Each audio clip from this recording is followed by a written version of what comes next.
Okay, so that was the Talking Heads, and they are funky and happy. And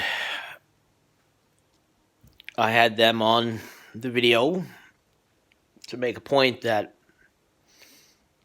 Buddhism is about joy. It is not about hiding out by yourself meditating in a cave. Now, don't get me wrong, that is absolutely a part of Buddhism.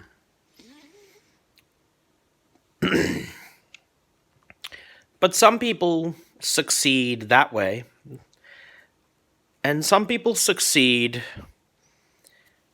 in the real world by being very successful and generous and using their resources and their contacts to generate revenue for poor people and to build hospital wings and things like that. But regardless of which way you go in Buddhism, it's important to remember that the entire point of Buddhism in the first place is to experience joy as much as possible and to reduce suffering.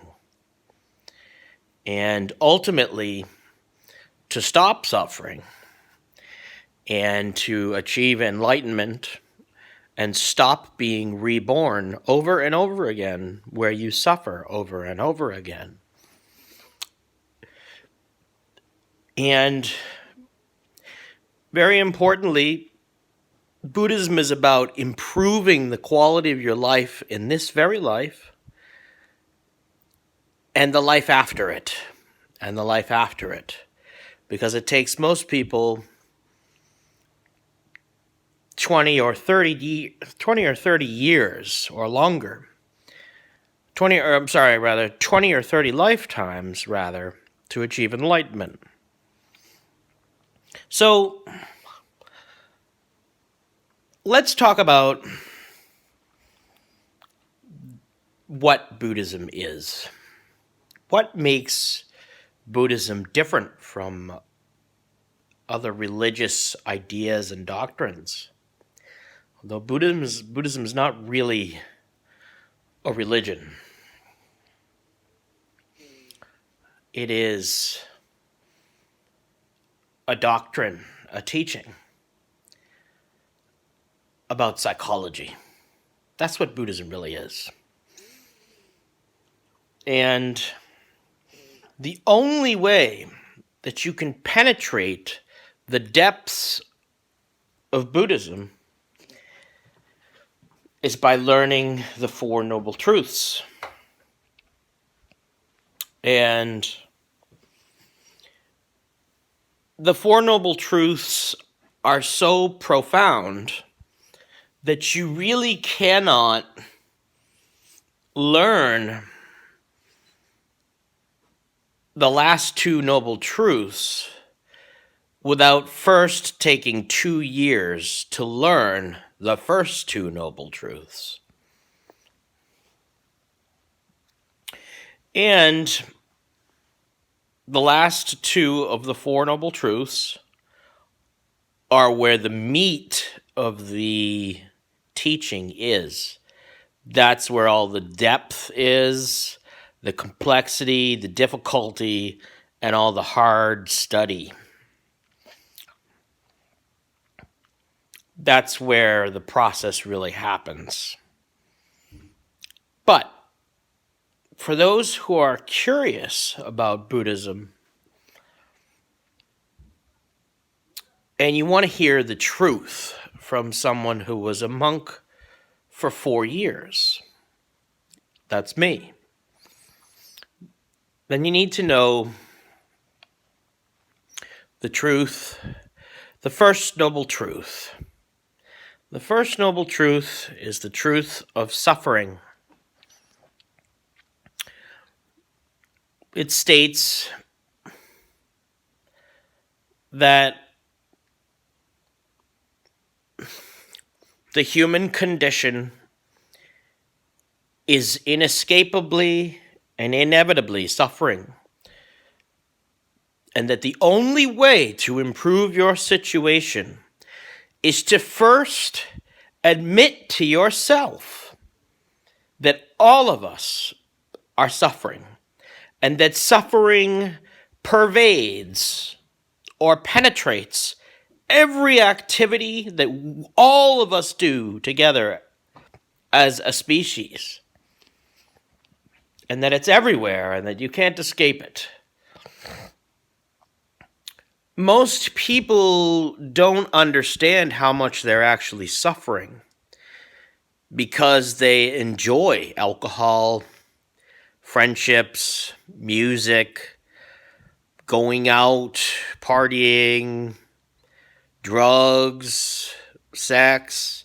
They enjoy these things so much that they go like crossing a river, jumping from stone to stone, from one sex to one alcohol, to one drug, to another sex, to another party, to a hangout, to a restaurant, etc., etc. Now, the thing is, we all know that we have outright suffering. We know that we get cold, we get hot, we get tired, we get sick. But we need to understand that a lot of the things that we consider pleasurable also cause suffering. Because the moment you take those things, those pleasurable activities away, you don't feel as good and you miss them and you want them back. And that is suffering. That's not happiness. That's being unsatisfied. And they also cause suffering in other ways. It takes money, time, and energy to go out to a concert, to go to a festival, to do anything. Everything is suffering. It's difficult. Life is hard. It's a pain in the ass, especially when you have children, where you barely have time to feed yourself because you're too busy taking care of them. Now, we need to understand that in English, we call suffering suffering, and we know what it means.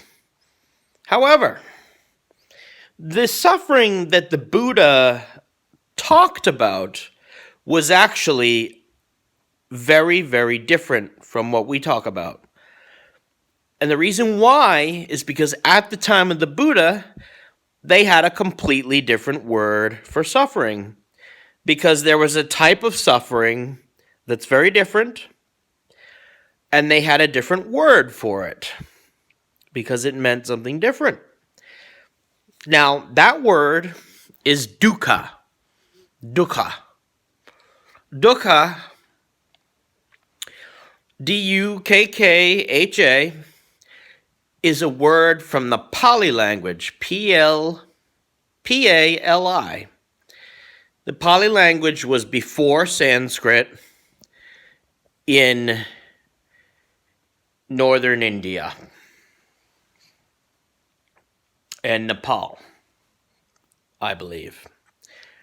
So, what did dukkha mean? So, in order to understand what dukkha means, we need to look in the English language to, in modern culture, to a man named Soren Kierkegaard. Soren Kierkegaard. Soren Kierkegaard was a Danish philosopher who is very well regarded and quite famous. And he coined or invented a term known as the angst, A-N-G-S-T, similar to the English word angst, ironically, very similar, similar meanings and everything. They're rather connected. But the angst, because you can feel it, the suffering. That's why he called it the angst. The angst is a different type of suffering. Now, why? Why is it so? What makes it different?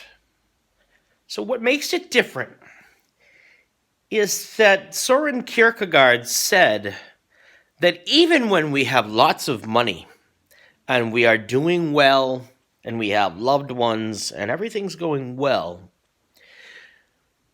we still put pressure on ourselves every time we make choices and decisions. We feel pressure, even if we're successful. We feel pressure as humans to compete with everyone else. What is my family going to think of me when I do this? How am I going to resent these choices? Is this the right business move? Am I being wise? Are these choices going to make me successful? Am I being skillful and making good choices? We constantly question ourselves. So that even when we have the freedom to choose whatever we want, even that freedom is stuck in the suffering of stress about making decisions. When we have lots of money and wealth and a huge house, we have to manage the electricians, the landscaping, and we have to try to do it in a way that saves us money and do it wisely. It's not easy having wealth. It's not all hunky-dory. It's not joy. The more you have and the more wealth you have and the more possessions you have and property and the more money you have and resources and businesses, the more you have to manage and the more stress you have. So it's an illusion that we can escape suffering, because even the people who do very well experience suffering. When we make decisions, we also question our moral compass and our moral values. What are people going to think of me if I do this? I know what the right thing is, but everyone else is going to think badly if I do this. What do I do? It happens all the time. So, in that way, even the freedom and the liberty that we have causes suffering. So, that is dukkha. It means that suffering penetrates everything, and that this world that we live in is flawed, and that there is a higher place beyond this flawed physical world where you can leave this physical body and go to a place where you no longer have to worry about being tired and being hot and being cold and being hungry and being stressed out. There is a place where suffering stops. But it takes hard work and many lifetimes to get there. Although women have an advantage, it is more difficult for women to achieve enlightenment because of their hormones and their biological processes. But Because women are fundamentally imbued with a mother's love, they have a special pure ability inside them that allows them to achieve enlightenment much more quickly, even just in one lifetime, only if they work very hard and dedicate themselves. So they can achieve enlightenment more quickly than a man, even though it's more difficult for them. So, because of the power of a mother's love and the power of maternity and maternal energy. Maternal energy is pure. It's unconditional love. And when a woman can channel and direct that unconditional love, it is such good karma that it transforms her world and propels her to great heights. So, now, the Buddha, being so wise, broke suffering down carefully into main parts very clearly. So, the first type of suffering is outright suffering. Outright suffering is the suffering of hot and cold, physical exhaustion, physical pain, outright suffering, pain, discomfort, hunger, stress, heartbreak, frustration, anger, desire for what you don't have or you don't have enough of, scarcity of resources, scarcity of people. You just don't have enough of what you really need and what you feel that you deserve, and you feel like it's not fair, and you feel that injustice. That is suffering. So, that's the obvious physical suffering we all have. That's called outright suffering. The second type of suffering is known as the suffering of change. And when you learn about this is the moment that it opens up your eyes to Buddhism and changes you and can actually make you grow quickly and sweep you up off your feet and open your eyes dramatically and make you have realizations and become awakened and change your behavior and become empowered financially and socially, so that you can start to improve your life situation and reduce your suffering. So the suffering of change is like this. So when I have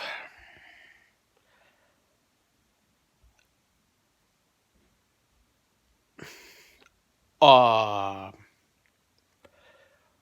wonderful party, and I'm having a great time, and I'm so glad to see everybody. I haven't seen them in a long time. Inevitably, the party's going to end. And when the party ends and things change, then you feel kind of lonely afterwards or the next day. It might help you for 3 or 4 or 5 days even. But you'll miss your friends. We see people all the time, our wives, our husbands, and we miss them all the time because they come and they go and things change. Also, we have plans Perhaps at work, we have a plan lined up for the day. And then our boss comes to us and says, I have a different plan, and I need you to do your plan and my plan and still get it all done in the same time. It's very stressful to handle that change when you had everything set up and prepared. The mind does not like change because the mind is not built to handle change. The mind is built to focus on one thing at a time. It's proven scientifically. So, moving is very hard on children if you move from one town to another. That is the suffering of change. It is very difficult for children to adapt to new people and when they're young and fragile. The suffering of change also can be more subtle. And because I haven't meditated in a week, I'm not sharp enough right now to go over that. So I'm going to do the best I can. But when conditions change, we experience suffering. Now,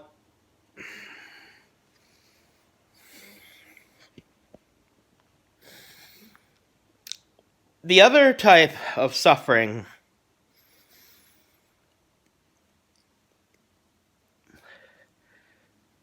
is the suffering of pervasive conditioning. So pervasive means penetrating everything, spread out across everything, and inside everything. Pervasive means like it's saturated, like the entire world is a cloth and it's soaking wet with this suffering. But it is the suffering of pervasive conditioning. So what do I mean by conditioning? Conditioning means that everything around us is arranged by karma. And you need to understand that karma is not any different from cause and effect. So it doesn't matter whether you believe in karma or not. Because if you believe in cause and effect, that if I reach over here and push on this lamp, I'm the cause, and the effect is that the lamp is going to fall over if I push on it. That's cause and effect. Just like Coca-Cola mixed with milk will make a crazy foamy mess. That's the cause and the effect by putting them together. Just like a fire will produce heat. The fire is the cause, the effect is heat. Karma is the same way. Everything creates everything else. Now we're stuck in that web of cause and effect. All around us, just as we see physical cause and effect, when I push the gas pedal on the car, I'm the cause, and the effect is that the car moves. It's no different with our karma, because they are the same reality. It's the same world, the same universe. So understanding that, or at least considering that, hypothetically, if you don't believe in karma, you need to understand that this karma drives our life. And it drives our rebirths. What I do in this life, if I'm an asshole, if I'm a sweetheart, that shapes my next life. Because whatever I do in this life, when I die, that's all that's left over in my brain. When you take away my body, all that's left over is my good qualities and bad qualities, and what I have done, my deeds. And in fact, there is a scientific study that proved physically proved that the brain has another brain inside itself that covers the entire brain that we don't use. But what it does get used for is it literally is a memory center that records every activity you do, everything you say. It records your entire life. And they have evidence to show that at the time of death, these memories of your entire life become accessible to you. And that's because that's what happens when you die and start to get reborn. Your mind has this massive data center that has stored everything that you've ever done. So that's what's left when you die. The things you did, how you behaved, what kind of vibe you created. You create vibes every day. But you create vibes for 20 years. Then you keep going. You create them for another 20 years and another 20 years. And if you're lucky, another 20 years, which is 80 years. So you've created those vibes all the time. And those vibes have become a deep, deep part of you. And they have become who you are. And how you behave and who you hang out with shapes who you become and who you are when you die. So, what happens is we get stuck in these rebirths, being reborn over and over again. So not only do we have outright suffering and the suffering of change that are inescapable and everywhere, but we also have the suffering of doing it over and over again, being reborn into suffering over and over again. Now, why are we reborn over and over again? Because the great saint Nagarjuna wrote a special passage, and I will get it for you in the next video. And Nagarjuna proved logically how it's physically impossible for the mind to stop. Now, what do we know about mind? Why would the mind never stop? Well, the answer is your mind and your thoughts are colorless, odorless, and shapeless. No one can steal them from you. No one can steal your thoughts from you. No one can touch them. No one can do anything to them. Therefore, your mind is indestructible. It has incredible amounts of power. Once you realize what that means, that your mind is literally indestructible and that nobody can fuck with you, because your mind is shapeless, you can't grab it, it's colorless, it's odorless, you can't do anything to it. As long as you're alive, your mind is going. And it is incredibly powerful. So,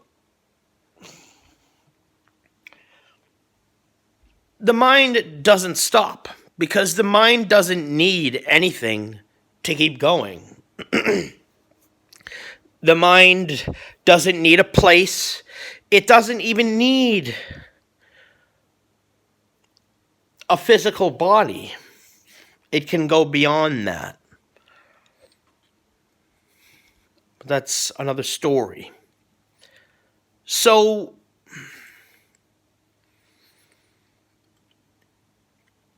this pervasive conditioning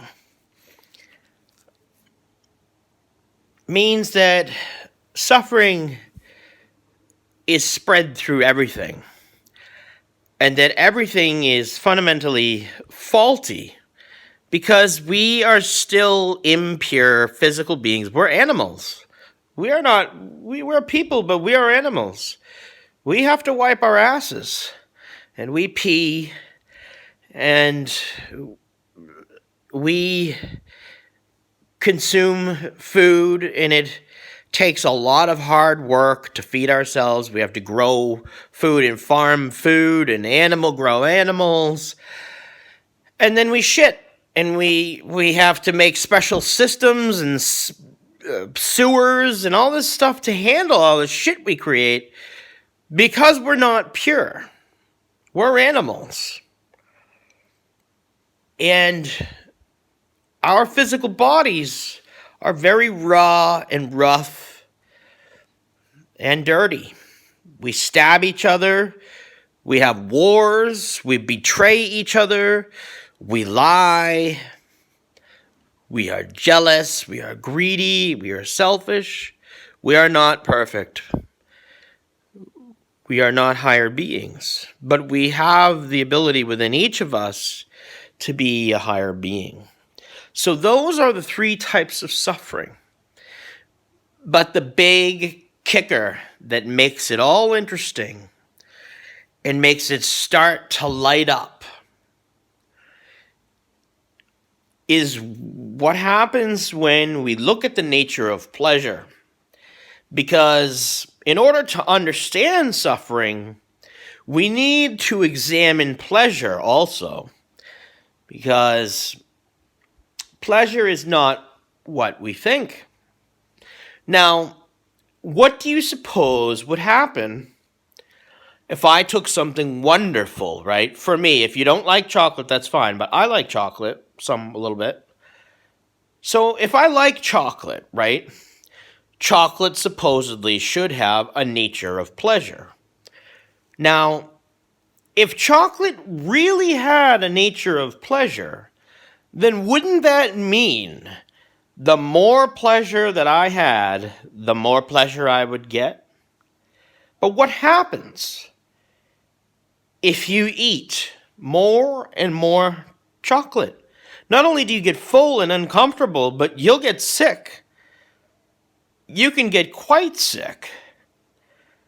So if chocolate really had a nature of pleasure, the more I did it, the better it would feel. But it doesn't. Now, what happens with sex? You crave it all the time. You can't have it all the time. The better the sex is, the more you miss it when it's gone. So even if you have the best sex ever, when you don't get to have it for 7 days or longer, it sucks. You start thinking about going on Tinder and finding somebody else because you're such a friggin' mess.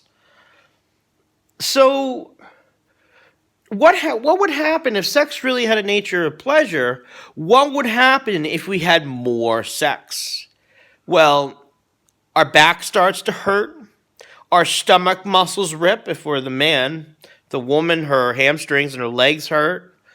Both people get exhausted. And even though you're physically exhausted, you're chasing another orgasm and busting your ass, and it hurts. Your muscles are hurting. They're tensing when you're orgasming and you're almost there and you're trying so fucking hard. There's sweat dripping off your nose. You're a mess. You're fucking falling apart chasing the pleasure. You're like a slave. It just directs you and forces you to behave.